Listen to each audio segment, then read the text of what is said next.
Hey, welcome back, guys. This is Blue Ridge Silverhound. In today's episode, we're going to talk about slab coins and whether or not they would be a good idea to buy, depending on the type of coin it is.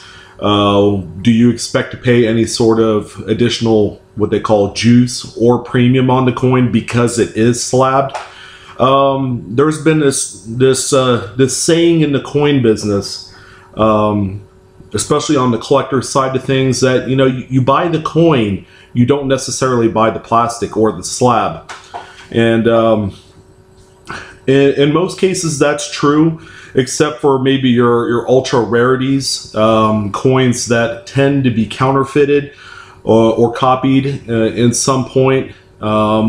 If there's any sort of way that someone can unscrupulously make a copy of a rare coin, then they would do so. And there are even people out there that can fake the slabs. Okay, a slab being something like this. Okay, for example. Sorry about the glare. That's just what I got right now. But slab coins in general, it can be very subjective. It's a relatively progressive type of idea that we should all slab our coins to authenticate them and to get the most for our money. Okay, that's true in a lot of ways. But if you're a type of collector that likes to collect mid-grade material or anything around, like VFXF, maybe the occasional about uncirculated, you definitely want to take more a look at the coin, because regardless if it's slabbed, if you have the skills to determine whether the coin has been cleaned, copied, counterfeited, or altered in some way, then conceivably you would be better off buying a coin that hasn't been slabbed, especially if it's going to go into an album, or if it's something that's just going to go separately into a box, a set,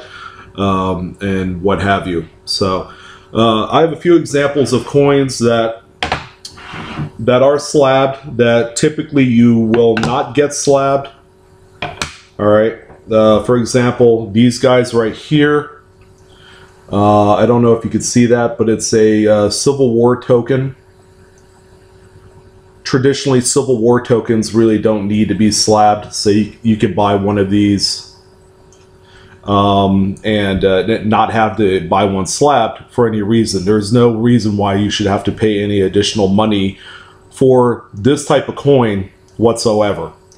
I think in some cases, the rare ones like the R9s and R10s, it would be a good idea to get slabbed, only because it's authentic. But Civil War tokens, merchant tokens, for example, don't need to slab. Bullion. No way should you ever have to get slabbed, especially this grade. Mint State 69, are you kidding me?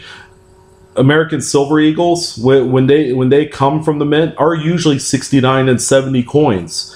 So you would not need to get anything like this slabbed whatsoever. There's just no need to, unless it's a 70 low pop. But generally, these coins right here, they've been... Yeah, people send these off for grading all the time. Another one is relatively, I'm not going to say common, but any sort of foreign material that is fairly, regularly available, I would probably stay away from getting something slabbed. This is an example.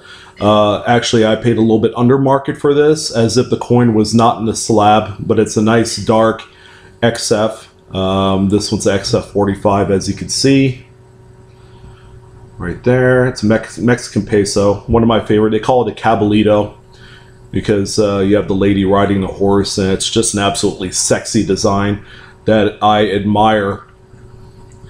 All right, there's the back.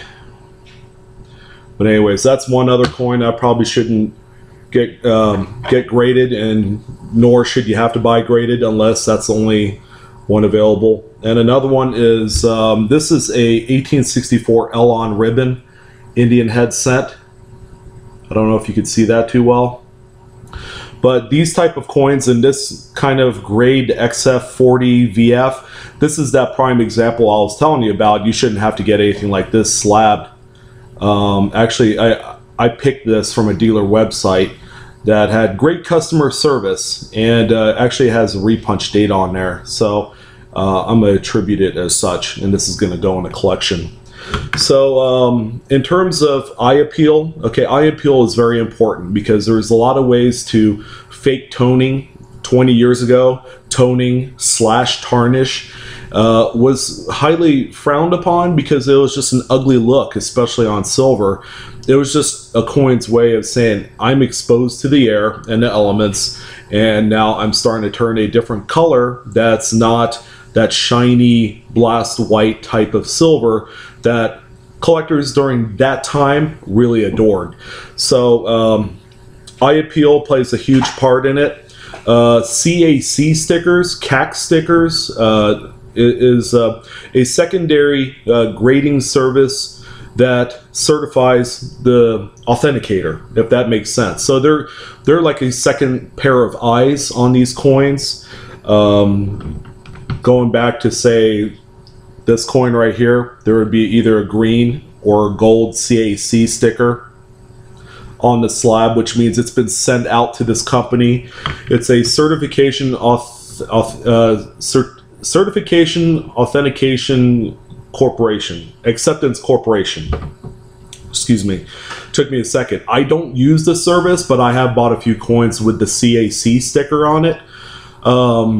Depending on eye appeal, it'll receive either the green or the gold. Gold means that it is spot on. It's got great looks.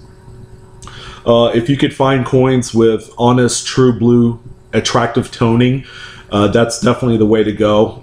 Buying it raw and maybe getting it slabbed and then flipping it to make some sort of profit, because there's a pretty big market in that toner arena. In terms of other aesthetics, when it comes to a coin and determining whether you should buy it slabbed or not, really comes down to the overall market. If the population reports dictate that there are 500 pieces of this, for example, American Silver Eagle, okay, obviously it'd be better just to buy it raw. You could buy it graded, but more than likely you're going to pay a 10-15% premium on it anyways. It just wouldn't make any sense. So that's something you want to stay away from. If the population reports are light and there's less than 10, probably buying it slabbed would not be a bad idea.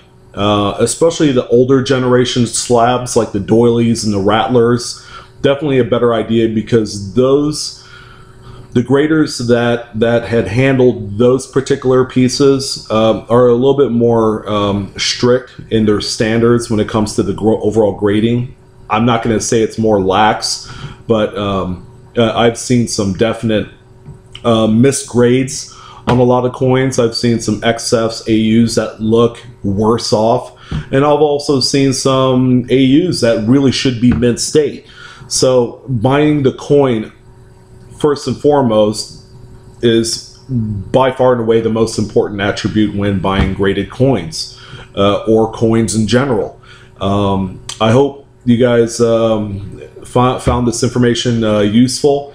If you have any questions, please do not hesitate to send me a PM. As always, thanks again, and I'll talk to you guys soon.